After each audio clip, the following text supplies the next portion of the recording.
So we try to predict what you might think about a new situation, which may make less sense for hosts and may make more sense for some of our customers who are like doctors or experts, people who provide advice to certain people in their personalized situations.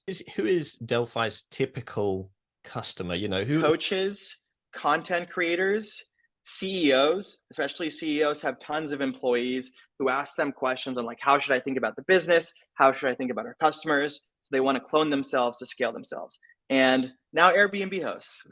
Having a blast, gonna get it on the Boostly podcast. Bruce Lee like Bruce Lee, cause it's so hard and the T is loose leaf. Making up those rhymes, don't write it, just do it loosely. If you want my respect, you better put direct. Here are the words in the podcast, that's what comes next. Thank you for joining and listening to the Boostly podcast. This is the podcast that gives hosts the tools, the tactics, the training, and most importantly, the confidence for you to go out there and get more direct bookings. My name's Liam Carolan. I'm Mark Simpson's co-host. And today we are focusing on the spotlight on a business which you really need to know about as a host. You really need to know about if you're in any business at all, because we're talking about AI and we're talking about a system or a AI mechanism that could help you in any business that you're in. And today we're going to be introducing you to Delphi. Delphi.AI is where you can go and find out more information. We've got the co-founder and CEO. We've got Dara Ledger Vardian. And I'm just so excited to have him here. And I'm not going to take any thunder away from him introducing the business, because what it does will all become clear. Come along, Dara. Thank you for joining me. Liam, thanks for having me. So first of all, can you give yourself and your business an introduction? Whereabouts in the world are you at the moment? Your name and also what the business does. Yeah, definitely. So I'm originally from Houston, Texas. Studied physics and computer science, been working in AI for the past 6 years. And this is an important part of the story because it's what's led to the insight for starting Delphi. When I was working on my first company, I was reading a book about my grandfather, and I wanted to be able to talk to him and learn from him because he was no longer around. And so I created a clone of him using a book that was written about him, so that it could think like him and it could speak like him. And I kind of treated it as a personal mentor as that first startup was being worked on. And that startup got acquired, but I really got interested in this idea of letting people scale themselves, because we're all constrained by time.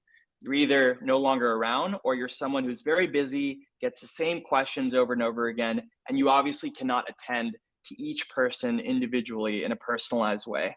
So we started Delphi, which is a digital cloning platform that can capture how you think, what you know, your expertise, and make it available to others in a personalized way so that you can truly scale yourself to infinitely many places and people at a time. We're based in San Francisco. We're 6 people, and we raised our seed round earlier this year from Founders Fund and Lux Capital. There's lots of new AI tech around, and there's a few of these kind of AI bots and things like that. The thing that really drew me, and I know Mark, to Delphi it's that personality that you give it. It is something which it learns personality. But from a host point of view, one of the things which we always talk about at Boostly is when we're talking about direct bookings, is displaying your personable skills, actually being hospitable as a host and that side of things. Well, the drawback to that is we can't be available 24 hours a day. People are flying in from different time zones. People are asking questions in the middle of the night. We can't be available all the time. So how could Delphi help hosts who are listening to this?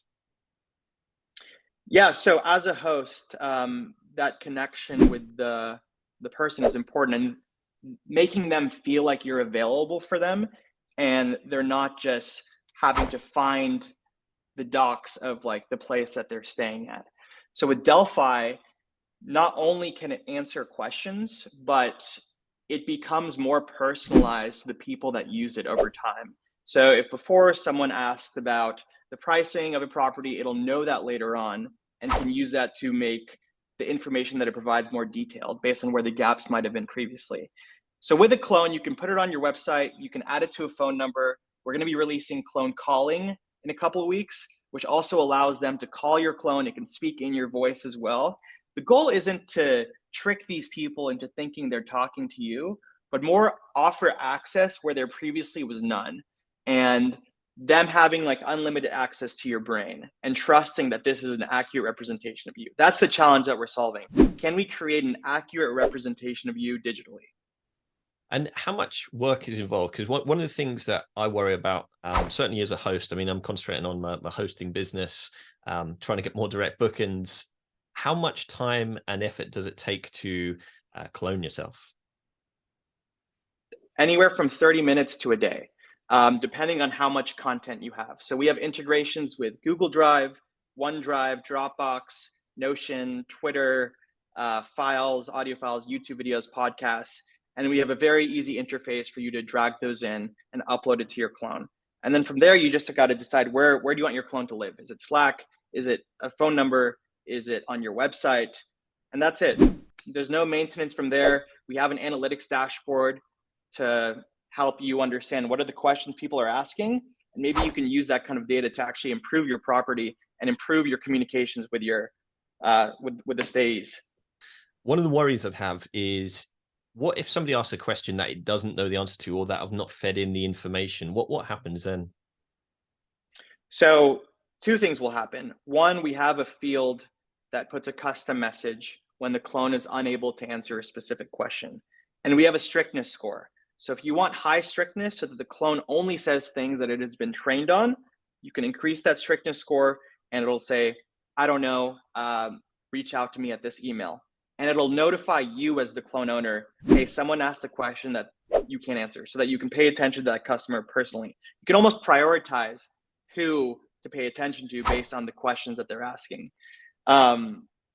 If the strictness score is low, what we try to do is not just capture the knowledge that you have, but also how you might think about new things. So we try to predict what you might think about a new situation, which may make less sense for hosts and may make more sense for some of our customers who are like doctors or experts, people who provide advice to certain people in their personalized situations. Who is Delphi's typical customer? You know, who are the people who are driving towards this and cloning themselves in droves? Yeah, so at its core, the simplest version of anyone whose time is of high demand, or anyone whose demand for their time is more than the time that they can actually supply. But to bring it down more granularly, I would say experts, people with proprietary knowledge, are big on our platform. Coaches, content creators, CEOs, especially CEOs, have tons of employees who ask them questions on like, how should I think about the business? How should I think about our customers? So they want to clone themselves to scale themselves. And now Airbnb hosts. Am I right in thinking the more questions that people ask it, is it learning from the kind of questions? Does the person who's been cloned, do we get feedback of what the questions are being asked at any stage? Yeah, so in the analytics dashboard, you can get popular topics, popular questions. It doesn't currently get better overall. The more questions get asked, but it gets better for that person. Mm-hmm. So that's what I mean by personalized conversations. You can almost have like an individualized relationship with each person who's talking to the clone.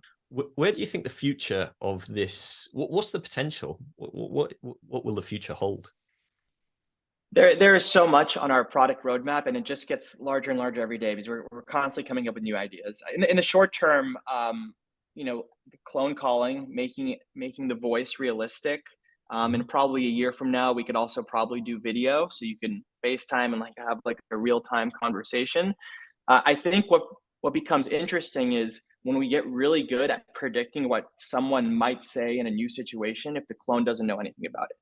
When it's predictive. So if I were to clone you and ask your clone a question and ask you a question that the clone has not been trained on, it would say the same thing as you. That's where I think it gets really interesting. We're also working on a ton of monetization levers to help people monetize their clone, because everyone has some proprietary knowledge that some people are willing to pay for or access. Mm-hmm. Having a blast, gonna get it on the Boostly podcast. Boostly like Bruce Lee, cause it's so hard and the T is loose leaf. Making up those rhymes, don't write it, just do it loosely.